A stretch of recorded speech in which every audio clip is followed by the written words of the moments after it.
MBBS లేదా MTMS లో seat సాధించడమే మీ లక్ష్యమా? 100% అడ్మిషన్ అష్యూరెన్స్ తో మీకు తోడుగా నిలుస్తుంది రామ్స్ కెరియర్ గైడెన్స్ సర్వీసెస్.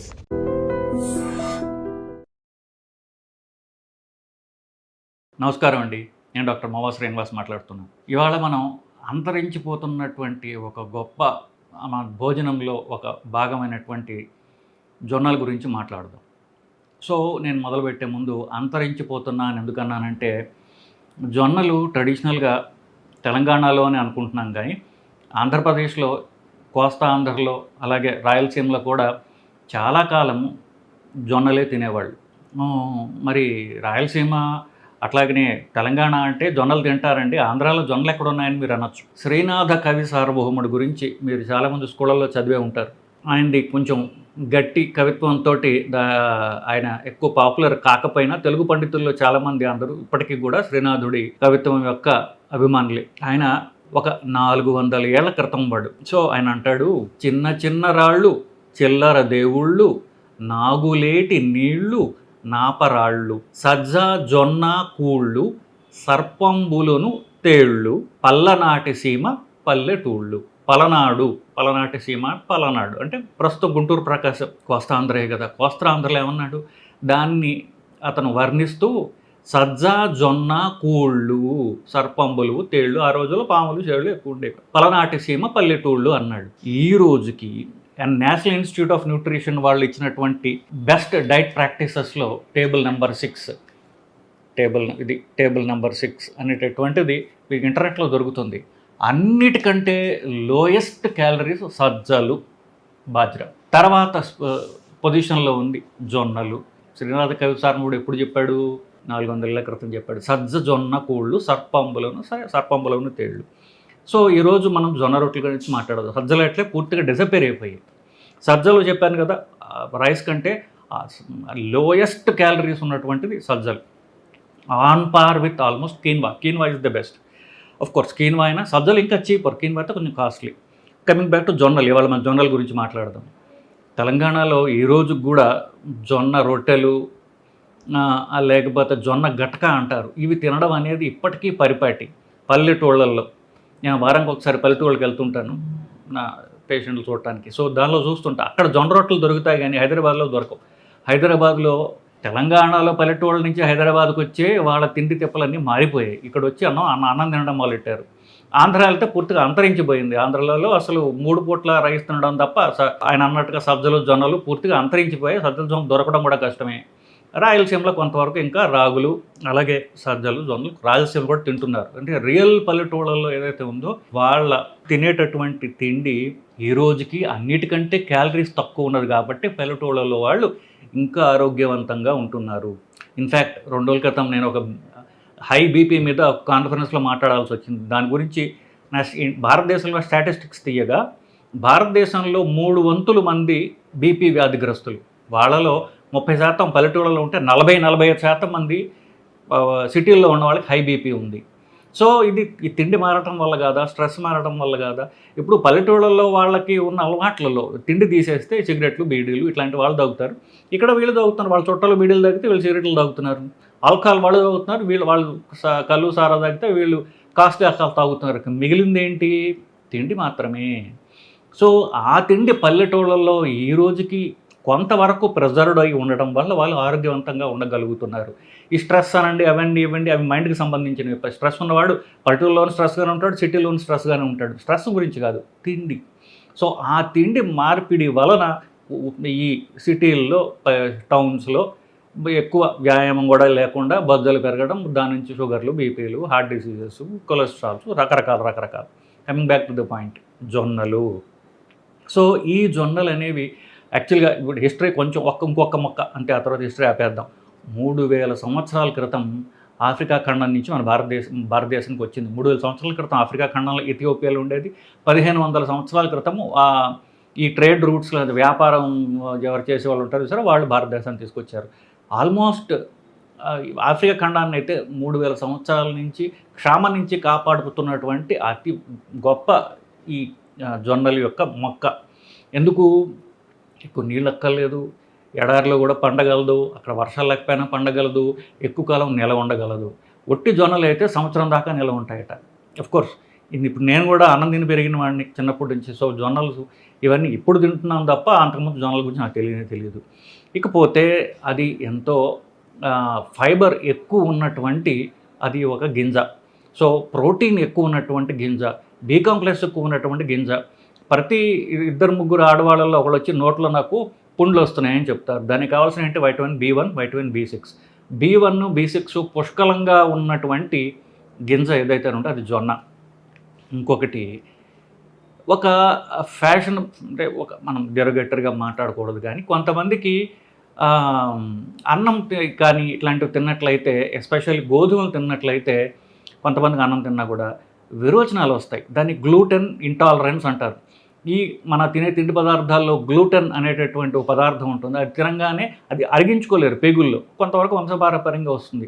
ఆ పేగులు దాన్ని అరిగించుకోలేక అన్నం కానీ లేకపోతే బాగా పిండి చేసినటువంటి అంటే మెత్తగా ఉన్నట్టు పిండితో చేసిన చపాతీలు తిన్న వెంటనే వీళ్ళకి విరోచనాలు వస్తాయి. అమెరికాలో చాలా కామన్, ఇండియాలో కూడా కొంత కామన్ని.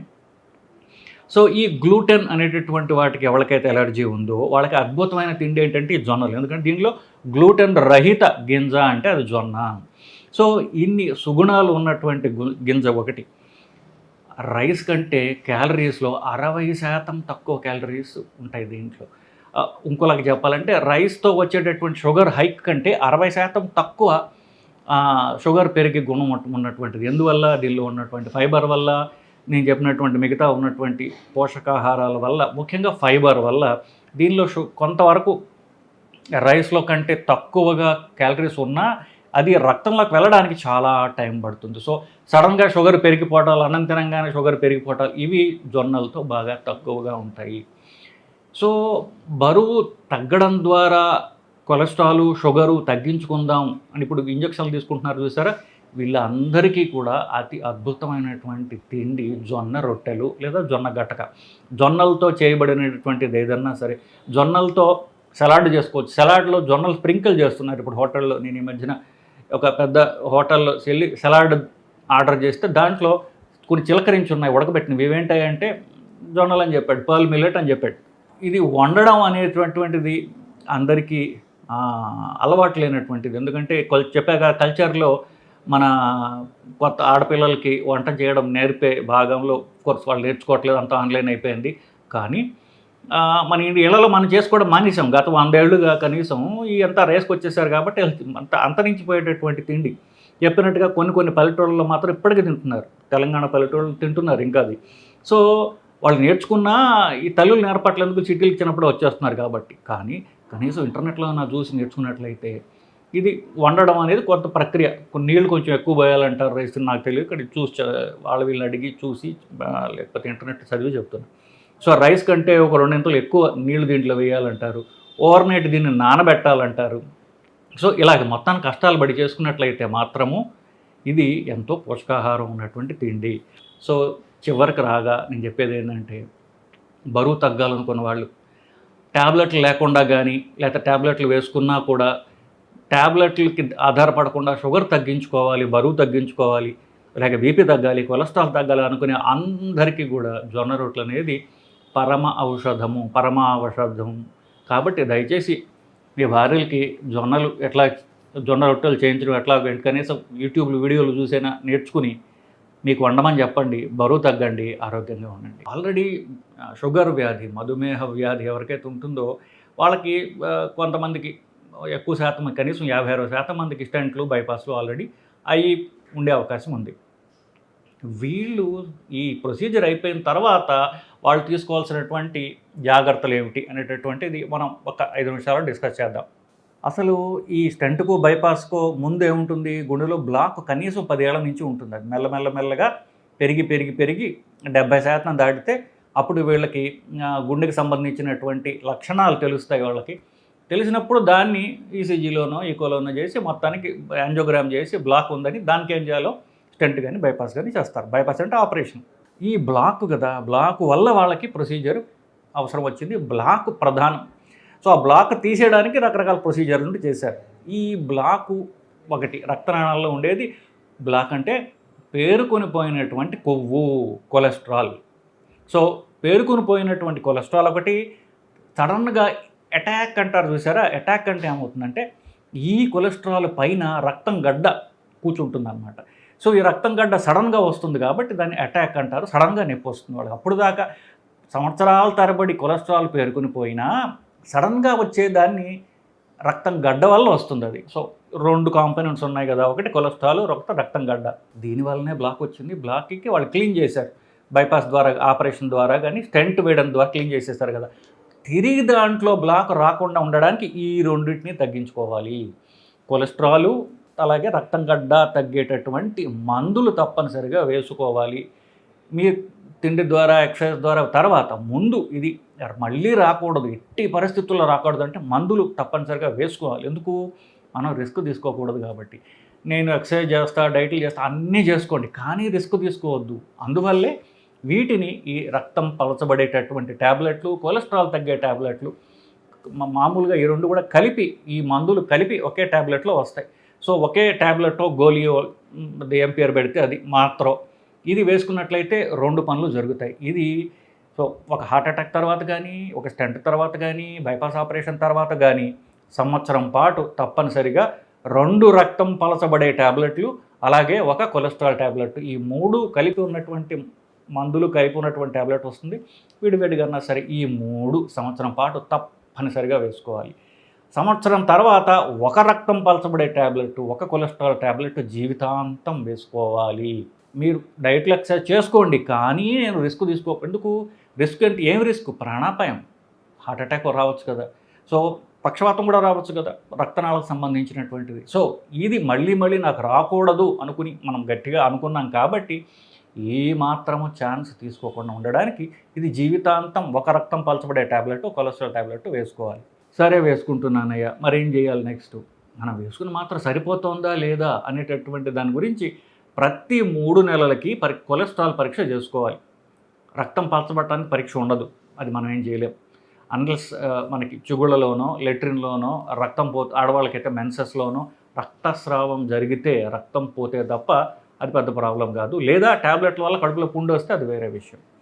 అది పక్కన పెట్టి మనం చూసుకోగలిగేది, కొలచగలిగేది కొలెస్ట్రాల్ మాత్రమే.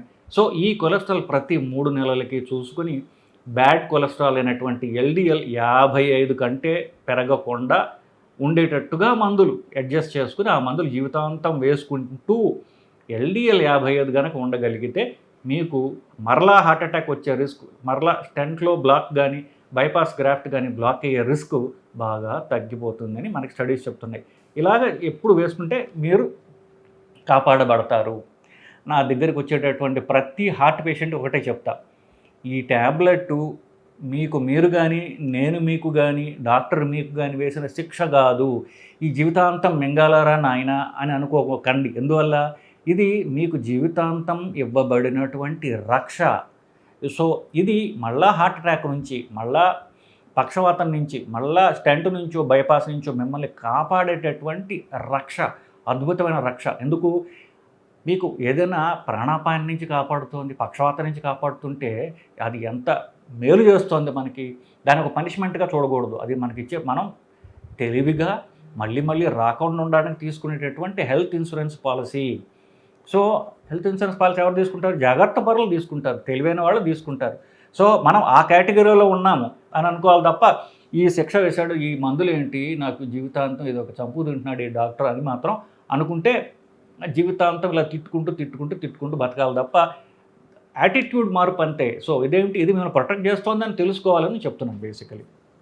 ఇకపోతే ఇది ఒక సైడ్. రెండో సైడ్ ఏమిటి? మందులతో పాటుగా బరువు తగ్గడానికి, కొలెస్ట్రాల్ తగ్గడానికి వ్యాయామం తప్పనిసరిగా చేయాలి, చేసి తీరాలి. చెప్తా, పూజ ఎంత నిష్టగా చేస్తారో అంత వ్యాయామం అంతే నిష్టగా చేయాలి.